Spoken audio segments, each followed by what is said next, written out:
If you can see, this is the complimentary trolley that goes to both piers. And if you can't walk that far, you can get on here. There's also a area for wheelchairs and other areas, and they take you from the pier over to into Dockyard or Fisherman's Wharf or whatever you like to call it. Over this number of stops along the way.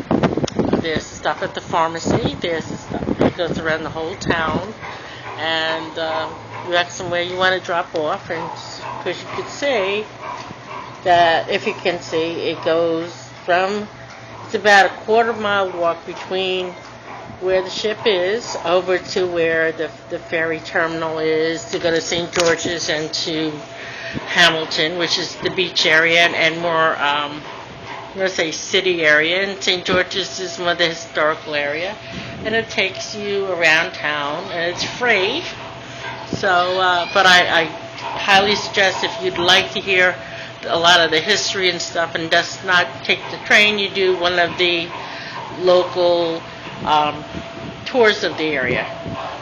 Also, if you can see, there are the mini buses that are here in front. They're $10 an hour, all of them. They all charge the same thing, $10 an hour. It's a fixed rate. And I know a gentleman here in Bermuda, his name is Michael. He owns one of the mini buses, and he's very knowledgeable about the ins and outs of Bermuda and all the places you may not know about as well. And he's one of the ferries that are coming in right now.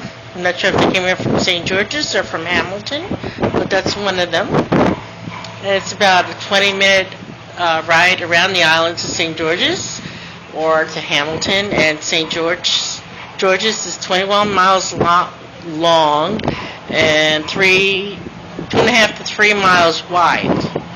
Small island, but beautiful.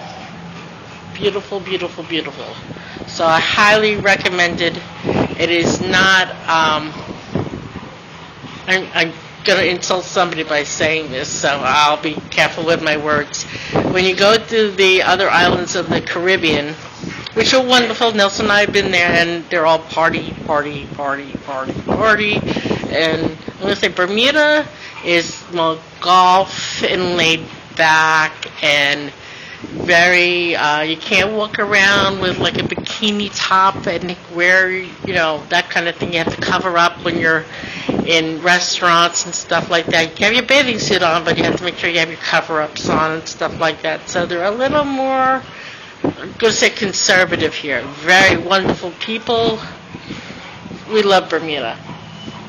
It reminds us a lot about Puerto Rico. So even though they're not Puerto Ricans, but it's just wonderful here. It's our second time here, and Nelson and I are planning to go back again to Bermuda. So if you want to come either with a group with us or just to go on your own, it's less than two hours from New York, New Jersey area to Bermuda, and it's wonderful to visit. I highly recommend the cruise because it's also very expensive to everything's imported here.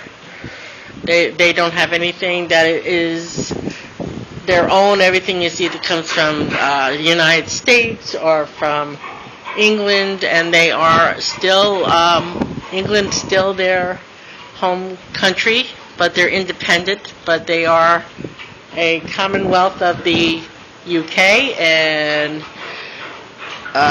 the Prince of Wales was here during his mother's Diamond Jubilee with his lovely wife, the Duchess, and also I believe Prince Harry was here as well. So please come and see Bermuda. I love Bermuda. We love Bermuda. It's really cool. You learn a lot about our own country as well. They from the British during the Civil War with the blockade. They brought in a lot of fineries for the North and for the South. And when we were here in October at one of the blockade museum, we found a lady's pair of white gloves were going for $50 a pair. You got a Macy's, those that still wear the white gloves during cotillions and stuff like that, you may find them a little less now than they were back then. But and ribbons and hats and all that, so you had to have the money to have it being imported during that time because of the Civil War and everything was being, I'm a big Gone with the Wind fan, so if you hear Red Butler was a captain and he was a blockade runner, you bring all the fineries from Bermuda to the U.S. So, there's a little history there, but a lot of our history, since our history is only a little over 200 years old, a lot of our history comes from other countries. And if you ever meet a true Bermudian, they're called onions, a Bermuda onion, a lot of layers. So they're proud to tell you about that. So anyway, talk soon. Bye-bye.